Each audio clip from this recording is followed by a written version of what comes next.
Welcome to the show, Audrey. Thanks for having me, Chrissy. So can you tell us about some of the psychological effects of a person not getting a good night's sleep, and also actually what causes it, vice versa as well? Yeah, absolutely. Let's start with the causes, first of all. Sometimes it can be due to psychological reasons. Stress is a huge cause of insomnia. But also things like if we have been habitually waking up at a certain time, maybe we've just had a newborn or something like that, or maybe you've had to go to the toilet quite a lot in the middle of the night, we become associated with waking up at that particular time, which means that we somehow just wake ourselves up at that time to do whatever it is we thought we needed to do. Silly things can also affect us. For example, it's getting a little bit warmer nowadays. So if we're too hot, that can keep us awake at night. But then again, if we open the window and we suffer from hay fever, that's all started. So you might also be really uncomfortable. Chronic pain can also keep us up. That can be a real problem. And sometimes our routines during the day may not help us sleep at night. So if, for example, you're getting a lot of naps during the day, it may affect your sleeping later on. It's why people who do shift work, people who are jet lagged, they can sometimes struggle because they're used to a certain pattern, and then having to change it is a problem. And then worrying about it makes it even worse. Unfortunately, lack of sleep can have a few knock-on effects. First of all, it does make us less able to concentrate.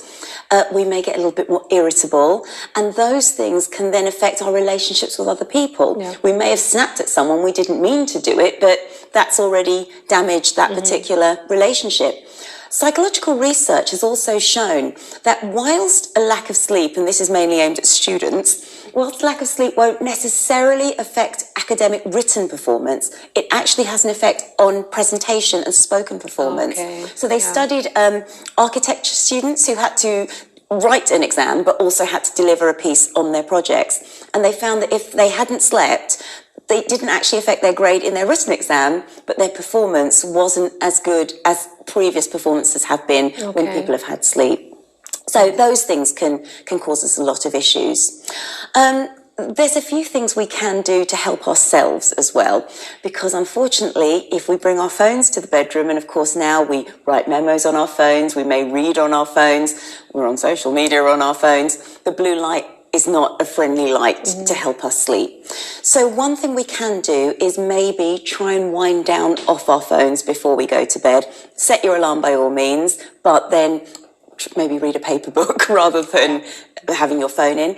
And if you, like me, you wake up in the middle of the night with this amazing idea, write it down with a pen and paper as opposed to writing it on your phone. Because again, not only will the light wake you up more than perhaps you want it to, but the very act of doing that, you might suddenly think, I'll just scroll on social media. I do tend to write notes on my phone if I wake up and I'm like, or I can't sleep, and I try to start. I should keep a notebook by my bedside. It doesn't hurt. It doesn't hurt. And it's similarly, have that bedtime routine. Sometimes, when I say wind down, you may feel, well, I've got so much to do. Well, maybe do some things which don't take as much active brain power, because if we're really excited about something and adrenaline's going, it's really difficult to get to sleep.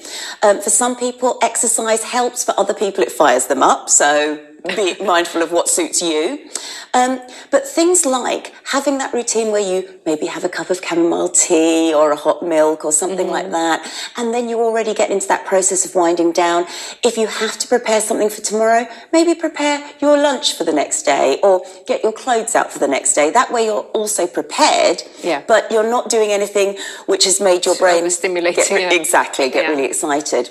So we can look after ourselves a little bit. We can be mindful of what works, but also remember you are the expert on your body.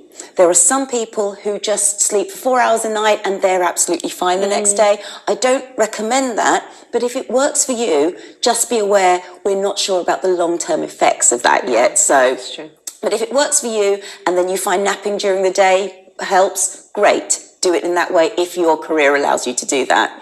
But know what suits you, try things, listen to what people have to say, but then think about it and think, well, actually, I had a go at that. Warm milk suits me, but exercise doesn't. That's absolutely fine. You are the expert on your body. Wonderful. Audrey, thank you, my darling. Absolute pleasure. And we'll see you again next time. Yes.